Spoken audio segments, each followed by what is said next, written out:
वैजू, माझं कधी भरारच नव्हतं, ते माझ्यापासून लांब गेल्याचं दुःख का होतंय मला? का हे अश्रू थांबत नाहीये? मी तुझ्यासोबत लग्न करायला तयार आहे। Thank you so much आटोपो।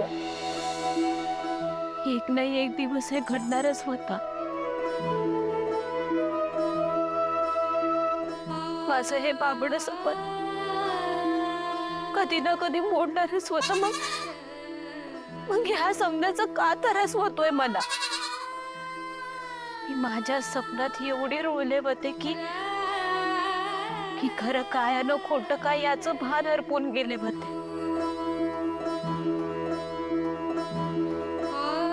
पण आज मला माझी खरी जागा समजली। वैजू, बा मला नेहमी समजावत आलाय की आपण आपली पायरी कधीच विसरायची नसती। पण माझं चुकलं, मीच माझी पायरी विसरून बसले। पण आता नाही वैजू,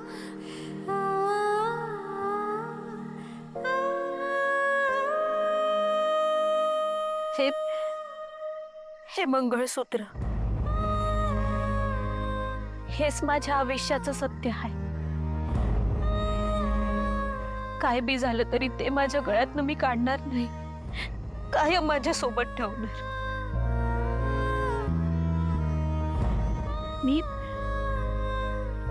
मी काय बी झालं तरी माझ्या आयुष्याचं सत्य आदित्य सरांवर ओझं म्हणून कधीच नाही ठेवू शकत, नाही, कधीच नाही। कारण त्यांच्या आनंदातच माझा आनंद आहे।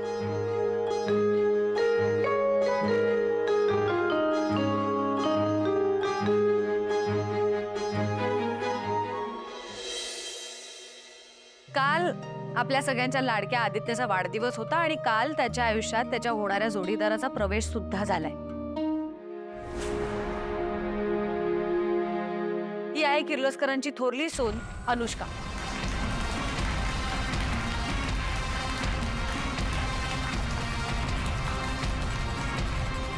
आज आनंदाचा क्षण आहे आणि आपल्या सगळ्यांकडूनच आपल्या स्टाफला ही गिफ्ट्स तुमच्या हातून द्यावी असं मला वाटतं। प्लीज।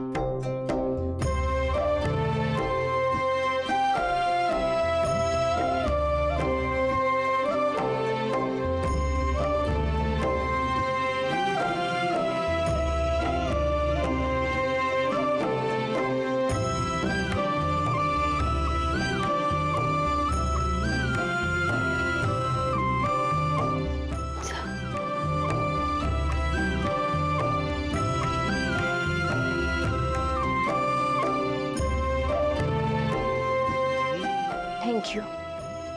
पारू, तुला तर स्पेशल गिफ्ट मिळालं पाहिजे का? एक सेकंड हा। सावित्री आत्या, एक मिनिट, स्पेशल कशाला? नाही आदित्य, ती असेल तुझी मैत्रीण, पण या घरात नोकर म्हणूनच काम करते ना। काही गरज नाही स्पेशल गिफ्ट द्यायची, यातलंच दे काहीतरी। दामिनी काकू, माझ्या वाढदिवसाच्या दिवशी सगळ्यात पहिलं गिफ्ट पारूनी मला दिलं होतं।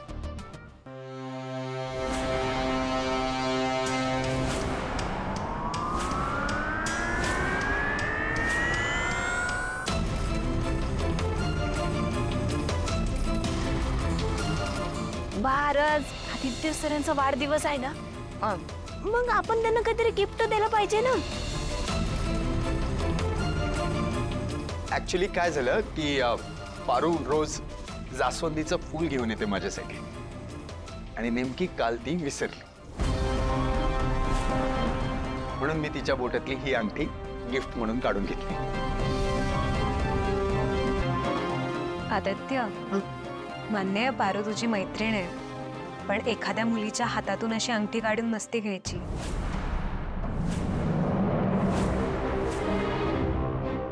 तू प्लीज तिला तिची अंगठी परत कर. पण पारूला काही प्रॉब्लेम नव्हता, हो ना पारू? आदित्य, अनुष्का म्हणते ते बरोबर. एखाद्या मुलीच्या हातातली अंगठी काढून अशी पटकन आपल्या बोटात नाही घालायची. तू परत कर तिची अंगठी.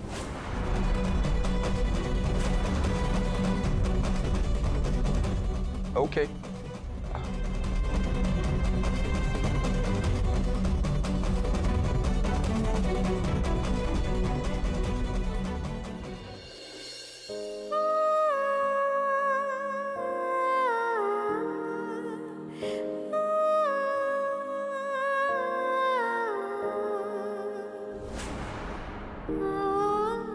पारू, अगं तुझं गिफ्ट तरी घेऊन जा. काय गय, आवडलं नाहीये का हे गिफ्ट? पारू अगं काय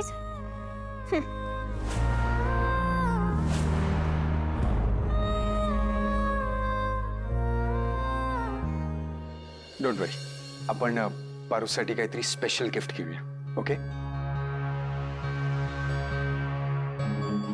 आदित्य, तुला तर माहीतच असेल ना पारूला काय आवडतं ते. अरे आपल्याला माहिती आहे ना तिला काय आवडतं. आपण करू मॅनेज.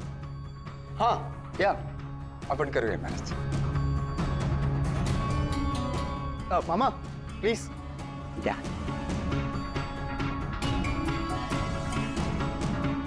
सावित्री आत्या.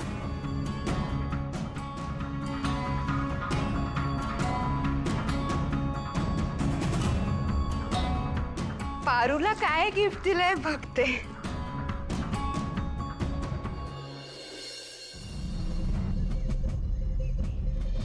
पारू, मी तुला 1000 वेळेला सांगितलंय, तुला काय अक्कल बिक्कल आहे का नाही? आपण आपली पायरी कायम वळखायची. ह्यांच्यामध्ये आणि आपल्यामध्ये लय अंतर या. त्या अंतर वलंडायचा प्रयत्न नाही करायचा. मला तूच सांग, यात माझी काय चूक होती? नाही नाही, चूक तुझी नाहीच आहे. सगळ्यात मोठी चूक आपण गरीब होत ना, त्याची चूक आहे. अरे तू तू तू आजकाल लय पुढं पुढं करायला लागलीस त्यांच्या. हे बघ, काम झालं सोडून द्यायचं. पंख प्रत्येकाला असतात, पर उंच उडायचा अधिकार प्रत्येकाला नसतो. बहा, हे बघ, मला कळतं रे कुठं कसं वागायचं. तू विश्वास ठेव ना माझ्यावर. मला काय रे बा, तू असं का बोलतोयस माझ्याशी? याआधी कधीच असं नाही वागलास, आता का वागतोयस? परिस्थिती बघून वागावं लागतं. ज्या गोष्टीचा आपल्यावर वाईट तुला एक गोष्ट सांगतो. ज्या ठिकाणी आपल्याला जागा नाही ना, तिथं माणसाने थांबू नये. नाही, आणि ह्याच्यामध्ये तुझी काही चूक नाही आहे, चूक माझी आहे ना. मी तुला सूट दिली. तुझ्या आणि हरीश रावांच्या जे लग्नाचं झालं ना, त्याच्यानंतर मी विचार केला की सगळंच लय गडबडीत झालंय. थोडा दिवस थांबूयात, एखादा मुलगा आला तर चौकशी करूयात परत. आता अजिबात नाही. आता तुझ्या लग्नाचं मी बघणार. लवकरात लवकर या घरातनं तू लग्न करून जावंस असं मला वाटतंय.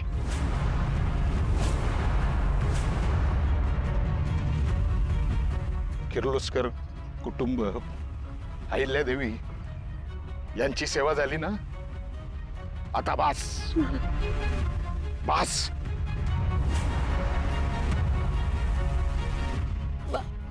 बाय.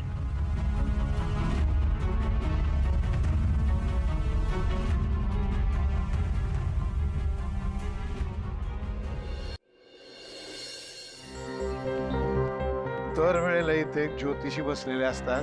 आज नेमके ते आले नाहीत. आता कोणाला विचार. यांना विचारा. महाराज, ती इथं ज्योतिषी असतात बघा, ती आज आली नाहीत का? नाही नाही, ते आज आले नाहीयेत, कारण आज मी आलोय. देवाचा लाडका मीच. होय, होय. बालका, तुझी चिंता मला दिसते. तुला तुझ्या घरातल्यांची काळजी आहे का? होय होय, अगदी बरोबर ओळखलं बघा. पारूची चिंता आहे, म्हणजे माझी पोरगी. तिच्या लग्नामध्ये लय अडचणी येत होतो, म्हणजे तिचं लग्न व्हावं म्हणून गावाकडनं इथं आणली, पण लईच अडचणी येतात. विनाईची पोर वाढली, एकदा तिचं लगीन लागलं ना की त्या जबाबदारीतनं मी थोडा तरी मोकळा होणार बघा. पुन्हा आता पुढं काय करावं, कसं करावं काही सुचत नाही. त्याच्या करता ना मी पत्रिका बी घेऊन आलोय. हे बघा. नाही, कारण मला स्पष्ट दिसतंय संकट. संकटाने घेरले तुझ्या मुलीला. अरे बापरे. तिच्या भविष्यात वादळ घोंगावतंय. तिच्या मुठीत सुख आहे, पण मूठ उघडली तर क्षणात त्याची राख होते. झाकली मूठ 1.25 लाखाची. झाकल्या मुठीत पण सुख आहे, पण जर ती मूठ उघडली तर सगळा सत्यानाश. फार कठीण काळ आहे. तुझ्या मुलीच्या लग्न रेषेत फार अडथळा आहे, अरे बापरे. पण त्यावर एक उपाय आहे. म्हणजे काय उपाय आहे ते तेवढं मला सांगा ना. तू कामाला कुठे जातोस? ते आईले देवी किर्लोस्कर आहेत ना, त्यांच्या इथे कामाला आहे मी. एवढ्या मोठ्या माणसांकडे काम करतो? हे बघ, तुझ्या मुलीचं लग्न व्हावं असं जर तुझी इच्छा असेल आणि तिला तिच्या स्वप्नातला राजकुमार मिळावा असं जर तुला वाटत असेल तर एक छोटीशी पूजा घालावी लागेल. थोडा खर्च होईल, पण फळ नक्की मिळेल. म्हणजे खर्च केला, पूजा केली तर फळ मिळेल? 100%. बरं, किती खर्च येईल? 70,000. 70,000? बरं, 50,000. 50,000? 20,000. 20,000 मी तुझं काम करून देईन. 20,000 होईल ना? म्हणजे आपण ती पूजा केली तर लगेच गुण मिळेल ना? 100%. मग मी 1-2 दिवसात 20,000ची व्यवस्था करतो, तुम्हाला येऊन भेटतो. 1-2 दिवसात? नाही नाही, आजच पैशाची सोय कर, म्हणजे मी लगेच पूजेची तयारीला लागतो, कारण देवाचा लाडका मीच. मी जसं होईल तसं तुम्हाला येऊन भेटतो. येऊ मी? लगेच ये. 20,000 मिळणार. देवाचा लाडका मीच.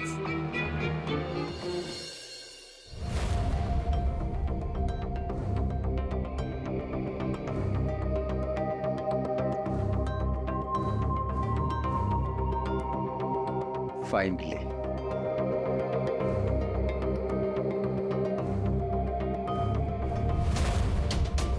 काहीतरी असं वेगळंच वाटतंय यार.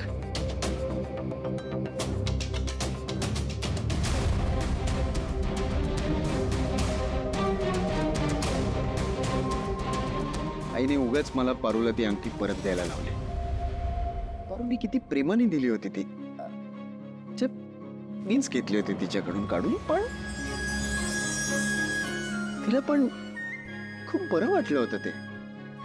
आणि मैत्रीत तेवढा हक्क तर चालतोच ना.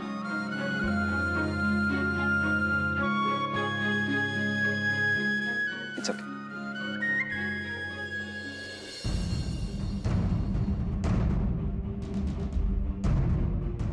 आज संध्याकाळपर्यंत हे पैसे मी महाराजांना नेऊन देतो. एकदा का त्यांनी पारूच्या घरशांतीची पूजा केली ना, मग माझ्या पोरीच्या लग्नातील सगळे अडथळे दूर होतील. तिचं आयुष्य मार्गी लागेल.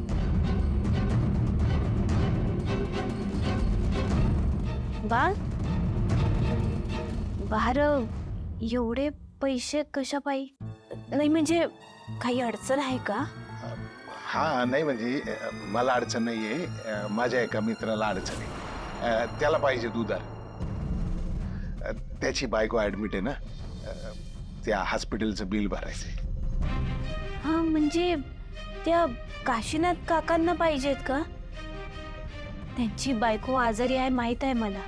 हा, तेच त्यांनाच द्यायचे. कसं आहे ना, असं आडल्या नडल्याला आपण मदत करायला पाहिजे.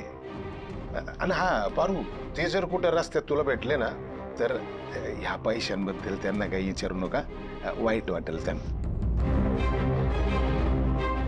चल मी येतो जाऊ. आता आदित्य बाबांचं लग्न होणार, मग तुझं लग्न होणार. सगळं कसं छान होईल. त्या घरात एक मुलगी येईल आणि या घरात एक मुलगी जाईल.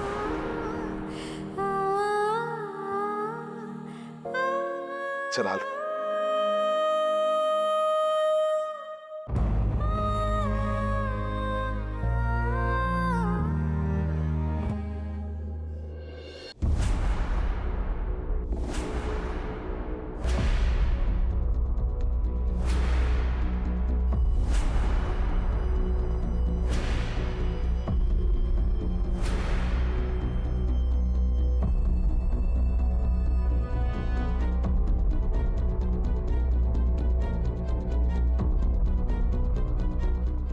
तुम्ही परत?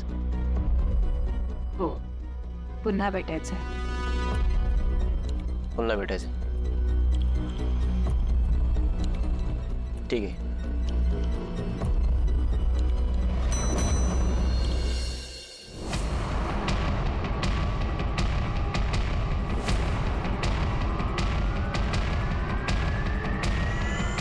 तुला माहितीये काय झालं? आदित्य किर्लोस्कर, अहिल्य आणि श्रीकांत किर्लोस्करांचा मुलगा, किर्लोस्कर ग्रुप ऑफ कंपनीजचा CEO, त्याला प्रपोज केलं. तुझी बहीण तुझ्या अपमानाचा बदला घेणार. ज्या लोकांनी तुझी ही अवस्था केली त्यांना ठरवून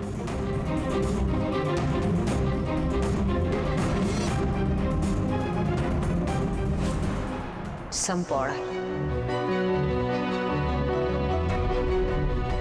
माझी एंट्री झाली आहे त्या घरात आणि त्याच्या आधी मी कामही सुरू केलं माझं. मला खरंच खूप आवडेल माझ्या हातून तुम्हाला सगळ्यांना खाऊ बनवून घालायला. किचन कुठे आहे? ते बघ इकडं आहे. ओके, आलेच मी.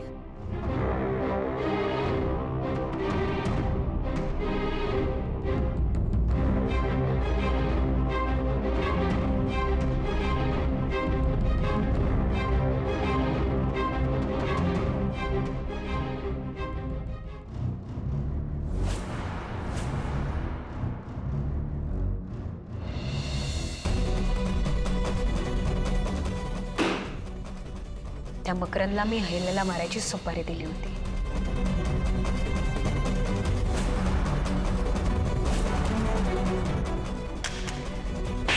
एवढंसं काम करू शकलं नाही, एवढंसं. पारू अक्कल हुशारीने वाचवलं त्या अहिल्याला.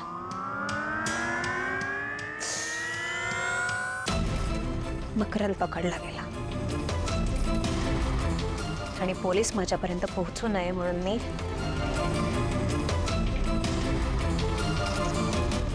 मारून टाकलंय का मुलीला. माझा बिझनेस सेटल्ड आहे. मी फक्त तुझ्यासाठी येते आणि ती अहिल्या स्वतःला बिझनेस वर्ल्डची महाराणी समजते. संपवणार, उद्ध्वस्त करणार, रस्त्यावर आणणार.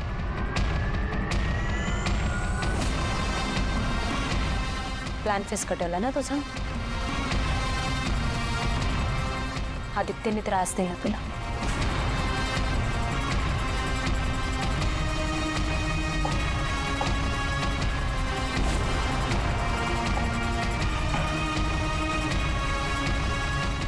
भोगावं लागणार. तुझ्या पायाशी आणणार. प्रॉमिस. माझ्या बहिणीला रडवलं. खरं तर मी तुझ्या लग्नात पोहोचले असते, पण ती फॉरेनची असाइनमेंट कंप्लीट करता करता मला लेट झाला.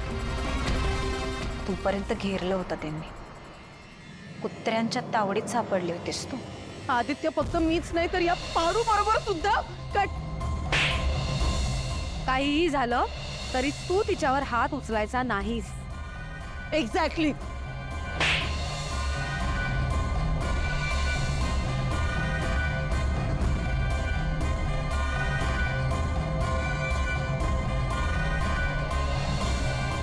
सगळ्यांचा हिशोब होणार, सगळ्यांचा.